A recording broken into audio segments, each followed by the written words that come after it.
సెలెక్టివ్గా కొంతమంది లీడర్స్ని టార్గెట్ చేసి అరెస్ట్ చేస్తూ ఉన్నారు.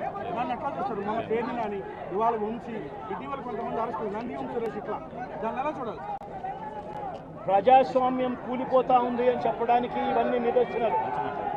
ప్రతి కేసు ఇల్లీగల్ కేసే.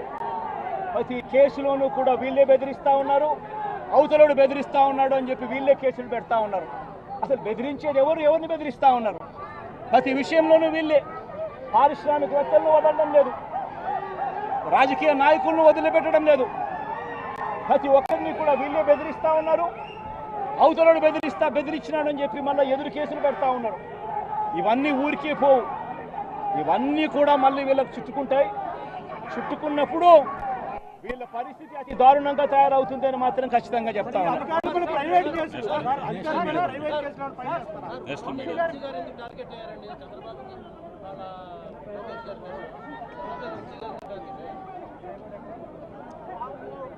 వంశీని ఎందుకు టార్గెట్ చేస్తా ఉన్నారు అనేది చంద్రబాబు నాయుడు గారికి వంశీని చూస్తే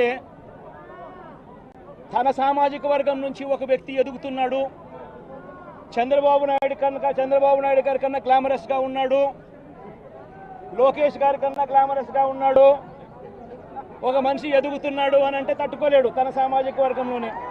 అందుకనే కొడాలని నేను చూసినా ఆ మనిషికి జీర్ణించుకోలేని ఆక్రోశము, వంశీని చూసినా కూడా జీర్ణించుకోలేని ఆక్రోశము.